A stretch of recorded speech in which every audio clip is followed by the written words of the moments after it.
தொடர்ந்து 12 ராசிகளுக்கான இன்றைய பலன்களை தற்போது பார்க்கலாம்.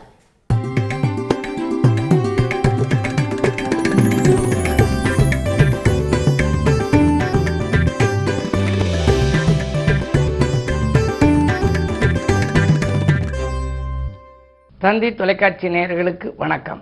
நல்லதை சொல்வோம், நல்லதை செய்வோம், நல்லதே நடக்கும். இன்று 19/12/2023 செவ்வாய்க்கிழமை பூரட்டாதி நட்சத்திரம், இரவு 2:44 வரை, பிறகு உத்திரட்டாதி நட்சத்திரம். இன்றைக்கு நான் உங்களுக்கு சொல்ல இருக்கிற நல்ல கருத்து சனி பகவானை பற்றி சொல்ல போகிறேன்.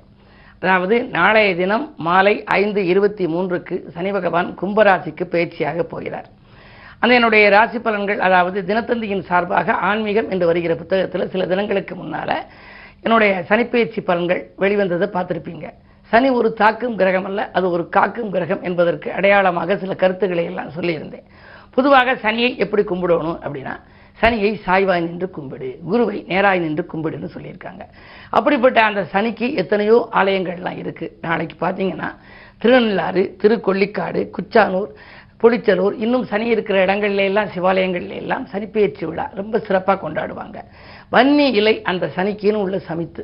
அந்த வன்னி மரத்துக்கு கீழேயே இருக்கக்கூடிய சனி பகவான் எங்கே இருக்காரு அப்படின்னா, சிவகங்கை மாவட்டம் திருப்பத்தூருக்கு பக்கத்தில் இருக்கக்கூடிய கண்டரமாணிக்கம்னு ஒரு ஊர் இருக்கு. அந்த கண்டரமாணிக்கம் என்ற ஊரிலிருந்து ஒரு சில கிலோமீட்டருக்கு பக்கத்தில் பெருச்சி கோயில் அந்த ஊருக்கு பேர். அந்த கோயிலில் வன்னி மரத்தடியில் ஒற்றை சனீஸ்வரா இருக்கார்.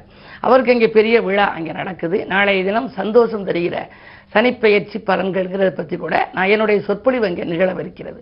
பொதுவாக சனி பகவானுக்குரிய அந்த எந்த சமித்தோ அதற்குரிய மரம் இருக்கிற இடமாக இருந்து அங்கே இருக்கு. அதே மாதிரி திருநள்ளாறுன்னு எடுத்துக்கிட்டோம்னா, நல மகாராஜாவுக்கு சனி பகவான் விலக்கிய இடம் நல்லாறு அப்படின்னு வந்துச்சுப்பாங்க. குச்சானூர் மூலஸ்தானம்பாங்க. எங்கேயாவது ஒரு இடத்துல சனிக்கின்னு உள்ள இடத்துக்கு நீங்கள் சென்று சனி பகவானுடைய அந்த பாடல்களை எல்லாம் படித்து வழிபடணும். ஏன் அப்படின்னா, சனி நவகிரகத்தில் நல்லவன், ஈஸ்வரன் பட்டம் பெற்றவன்பாங்க. ஆனால் அவர் புராணங்களிலே நிறைய பல வழிகளிலும் சில நன்மை தீமைகளை செஞ்சிருக்கிறாராம். அதுக்கு ஒரு பழைய பாடல் உண்டு. அண்டர்கோன் மேனியிற்கண் ஆக்கவித்தாய், அயன் சிரத்தை வைரவனால் அறுக்க வைத்தாய், திண்டிதழ்குள் கௌதமனால் அகலியை தான் சிலையாக சாபமுறவே செய்வித்தாய். அகலியை சாபமுறை செஞ்சதுக்கு காரணம் சனி பகவானுடைய ஆதிக்கம் தானா. தண்டளர நகையிறுதி மாறன் தன்னை சங்கரனார் முதல் வெளியில் தணல் செய்வித்தாய். யார? மன்மதனை எரித்ததற்கு காரணம் சனியை பிடித்ததாலையா. சண்டமில்லாது உன்னை தொழுதேன் என்னை தொடாதே சனீஸ்வரனே காகமேறும் தம்பிரானேன்னு இது ஒரு பழைய காலத்திய பாடல். பொதுவாக சனி பார்த்தாலே எல்லாருமே ஏதாவது கோளாறுன்னு நினைப்பாங்க. இருந்தாலும் அது ஒரு தாக்கும் கிரகம் அல்ல, காக்கும் கிரகம் என்பதை நீங்கள் அனுபவத்தில் உணர்ந்து கொள்ளலாம். சனிக்குரிய எள் தீபம் இட்டு, அதற்கென்று எள்ளோதரையெல்லாம் போட்டு, அதுக்குரிய வஸ்திரங்களை அணிவித்து, சனியை திருப்தியாக நாம் வழிபட்டு சனி கவசம் பாடி வழிபட்டோம்னா சனி ஒரு மிகச்சிறந்த நல்ல பலன்களை கொடுக்கக்கூடிய விதத்திலே நம்முடைய வாழ்க்கை அமையும்னு சொல்லி, நாளைய தினம் சனி பயிற்சி ஆகின்ற பொழுது கடகராசிக்கு அஷ்டமத்து சனி வருகிறது, விருச்சிக ராசிக்கு அர்த்தாஷ்டம சனி வருகிறது, மகர ராசிக்காரர்களுக்கெல்லாம் குடும்பச்சனி, கும்பராசிக்காரர்களுக்கு ஜென்மச்சனி, மீன ராசிக்காரர்களுக்கு 7.5 தொடங்குகிறது என்ற கருத்தை தெரிவித்து இனி இந்திய ராசி பலன்களை இப்பொழுது உங்களுக்கு வழங்கப் போகின்றேன். மேசராசி நேயர்களே, உங்களுக்கெல்லாம் இன்று வெளிவட்டார பழக்க வழக்கம் விரிவடைகின்ற நாள். இன்று வியக்கும் தகவல் விடிகாலையிலேயே வரலாம். இன்று உங்களுடைய ராசியில் குரு இருக்கின்றார். 12க்கு அதிபதி என்பதாலே விரையாதிபதி. சுப விரயங்கள் அதிகரிக்கும். சொல்லை செயலாக்கி காட்டுவீர்கள். பயணங்கள் கூட உங்களுக்கு பலன் தருவதாகவே அமையும். ரிஷபராசி நேயர்களே, உங்களுக்கெல்லாம் இன்று ராசிநாதன் சுக்கிரன் உங்கள் ராசிக்கு 6ஆம் இடம். 6 என்பது எதிர்ப்பு, வியாதி, கடன் ஆகியவற்றை குறிக்கின்ற இடம். அந்த இடத்தில் இருந்து குரு பார்ப்பதனாலே எதிர்ப்புகள் அகலும். வாங்கிய கடனை கொடுத்து மகிழ்வீர்கள். தொழில் தொடர்பாக எடுத்த புது முயற்சிகளில் வெற்றி கிடைக்கும். ஜீவனம் பெருகுவதற்கு தொழில் விருத்தி, அபிவிருத்தி, அதே நேரத்திலே உத்தியோக அபிவிருத்தி போன்றவைகளும் ஏற்படலாம். வருமானம் திருப்திகரமாக இருக்கும். இந்த நாள் நல்ல நாள். மிதுனராசி நேயர்களே, உங்களுக்கெல்லாம் நாளை சனி விலகப் போகிறது. அஷ்டமத்து சனியின் ஆதிக்கத்திலிருந்து விடுபடப் போகிறீர்கள். விலகுவதற்கு முன்னதாக இன்றே உங்களுக்கு நன்மைகள் நடைபெறும். கோரிக்கைகள் உங்களுக்கு நிறைவேறும். குழந்தைகளின் முன்னேற்றம் கண்டு ஆச்சரியப்படுவீர்கள்.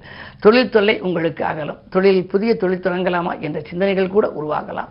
இன்று உங்களுக்கு இனிய நாள். கடகராசிக்காரர்களே, உங்களுக்கெல்லாம் சந்திராஷ்டமம். அது மட்டுமல்ல, நாளைய தினம் அஷ்டமத்து சனியும் தொடங்கவிருக்கிறது. எனவே கொள்கை பிடிப்பை கொஞ்சம் தளர்த்திக் கொள்ள வேண்டிய நாள். கொடுத்த வாக்கை காப்பாற்ற இயலாது. குடும்பத்திலும் சில பிரச்சனைகள் தலைதூக்கும். நிதானமும் அமைதியும் பொறுமையும் இருந்தால்தான் இந்த நாளை நீங்கள் இனிய நாளாக அமைத்துக் கொள்ள இயலும். வழிபாடுகள் தேவை. சிம்மராசினியர்களே, குரு பார்வை உங்களுக்கு இருப்பதனாலே தொட்டது துலங்கும். தொழில் வளர்ச்சி அதிகரிக்கும். கூட்டாளிகள் உங்களுக்கு வருமானம் உயர வழிகாட்டுவார்கள். திட்டமிட்ட காரியங்களை திட்டமிட்டபடியே செய்து முடிப்பீர்கள். எதிர்பார்ப்புகள் எல்லாம் எளிதில் நிறைவேறும். இந்த நாள் யோகமான நாள்.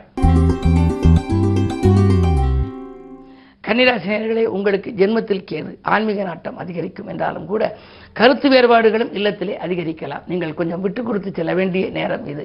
அதே நேரத்தில் சமூகத்தில் உள்ள பெரிய மனிதர்களை பகைத்துக் கொள்ள வேண்டாம். இடமாற்றங்கள் இனிமை தரும் விதம் அமையும். துலாம் ராசி நேயர்களே, உங்களுக்கெல்லாம் இன்று மகிழ்ச்சி அதிகரித்து மனமாற்றம் ஏற்படுகின்ற நாள். வாழ்க்கையிலே சில காரியங்கள் இதுவரை நடைபெறவில்லையே என்று நீங்கள் நினைத்திருக்கலாம். ஆனால் அந்த நடைபெறாத காரியங்கள் இப்பொழுது நடைபெறப் போகிறது. காரணம், நாளைய தினம் சனி பெயர்ச்சி. 4ஆம் இடத்தில் இருக்கும் சனி 5க்கு வரப்போகிறார். 4ஆம் இடம் அர்த்தாஷ்டமச்சனி. அர்த்தாஷ்டமச்சனியின் ஆதிக்கத்திலிருந்து விடுபடுகிறீர்கள். எனவே உங்களுக்கு நல்ல மகிழ்ச்சியான தகவல் கிடைக்கும். மக்கள் செல்வங்களின் வளர்ச்சி கண்டு பெருமைப்படுவீர்கள். இல்லத்தில் உள்ளவர்களும் அருகில் உள்ளவர்களும் உங்களுக்கு ஒத்துழைப்பாக இருப்பார்கள். தொழில் நல்ல விருத்தி ஏற்படும். கிளைத்துறை தொடங்கும் வாய்ப்போ அல்லது புதிய ஒப்பந்தங்களோ இன்று வரலாம். விருச்சிக ராசி நேயர்களே, உங்களுக்கெல்லாம் இன்று யோகமான நாள். நாளைய தினம் நாளிலே சனி வருகின்ற பொழுது அர்த்தாஷ்டம சனியாக வருகிறது. ஏதாவது பரிகாரம் செய்ய வேண்டுமா என்று நீங்கள் நினைப்பீர்கள். பொதுவாக முன்னதாகவே இன்று கூட நீங்கள் அருகில் இருக்கும் ஆலயம் சென்று சனியை வழிபடலாம். சனி 4க்கு அதிபதி 4லேயே வருகின்றார். அதாவது சுகாதிபதி சுகஸ்தானத்திற்கு வருகின்ற பொழுது பெரிய அளவிலே பாதிப்புகள் ஏற்படாது. இன்று 3ஆம் இடம் எனப்படும் வெற்றிகள் ஸ்தானத்தில் இருக்கின்றார். இன்று வீடு மனை வாங்குவதில் ஆர்வம் காட்டுவீர்கள். உத்தியோகத்தில் கூட மேலதிகாரிகள் உங்களுக்கு இணக்கமாக நடந்து கொள்வார்கள். நண்பர்கள் மூலம் அதிகாலையிலேயே உங்களுக்கு நல்ல தகவல் கிடைக்கலாம். வாகன மாற்றம் செய்யலாமா என்ற சிந்தனை மேலோங்கும் நாள் இந்த நாள். தனுசு ராசி நேயர்களே, சூரிய பலம் உங்களுக்கு நன்றாக இருக்கிறது. உங்கள் ராசிநாதன் குரு உங்கள் ராசியை பார்க்கின்றார். எனவே உங்களுக்கு ஒளிமயமான எதிர்காலத்துக்கு உறுதுணை புரியும் நாள் என்றே சொல்லலாம். நாளைய தினம் முழுமையாக 7.5 சனி விலகப் போகிறது. 7.5 சனியிலிருந்து இன்னல்கள் தீரப்போகின்றது. எனவே இனி உங்களுக்கு படிப்படியான முன்னேற்றங்கள், குடும்பத்திலே நல்ல முன்னேற்றம் ஏற்படும். மகிழ்ச்சி அதிகரிக்கும். பிள்ளைகளாலும் நன்மை, பிறராலும் உங்களுக்கு நன்மை கிடைக்கின்ற நாள் இந்த நாள். மகர ராசி நேயர்களே, உங்களுக்கெல்லாம் இன்று இனிய நாள்.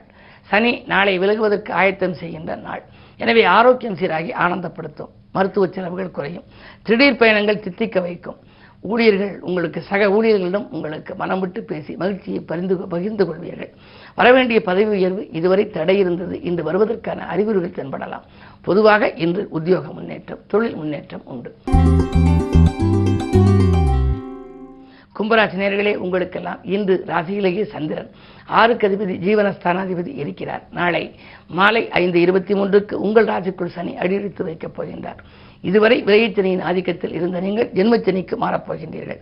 ஜென்மச்சனியாக வருகின்ற பொழுது உடம்போடு சனி இருப்பது போல ஏதாவது ஒரு சில தொல்லைகள் வரலாம் என்றாலும் கூட அதை சமாளிக்கும் திறன் உங்களுக்கு உண்டு. 2ஆம் இடத்திலே ராகு இருக்கின்றார். திரண்ட செல்வம் வரும். எனவே எதற்கும் நீங்கள் கவலைப்பட வேண்டியதில்லை. பேச்சுக்கு முன்னதாகவே சனி பகவானை நீங்கள் வழிபடுவது நல்லது. மீனராசி நேயர்களே, உங்களுக்கு ஜென்மத்திலே ராகு. எனவே பயணங்கள் பலன் தரும். தூரதேசத்திலிருந்து கூட உங்களுக்கு அனுகூலமான தகவல்கள் கிடைக்கலாம். நட்பாலும் உங்களுக்கு நன்மைகள் உண்டு. முன்னேற்ற பாதையில் இருந்த முட்டுக்கட்டைகள் படிப்படியாக விலகப் போகிறது. 7.5 சனி நாளைக்கு தொடங்க இருக்கிறது. என்ன செய்யுமோ என்று கவலைப்பட வேண்டாம். முதல் சுற்றாகவோ 3வது சுற்றாகவோ இருந்தால் கவலைப்படலாம். 2வது சுற்றாக இருப்பவர்கள் எல்லளவும் கவலைப்பட வேண்டியதில்லை என்பார்கள். பொங்கு சனி என்று வருகின்ற பொழுது அவர்களுக்கு சிறப்பாக இருக்கும். எப்படி இருந்தாலும் இன்று உங்களுக்கு சனியின் பார்வை ராசியில் பதிவதால் மருத்துவ செலவு உண்டு. மனக்கலக்கம் ஏற்படும். மாலை நேரம் மகிழ்ச்சியான தகவல் கிடைக்கும். மேலும் விவரங்கள் அறிய தினத்தந்தி படியுங்கள்.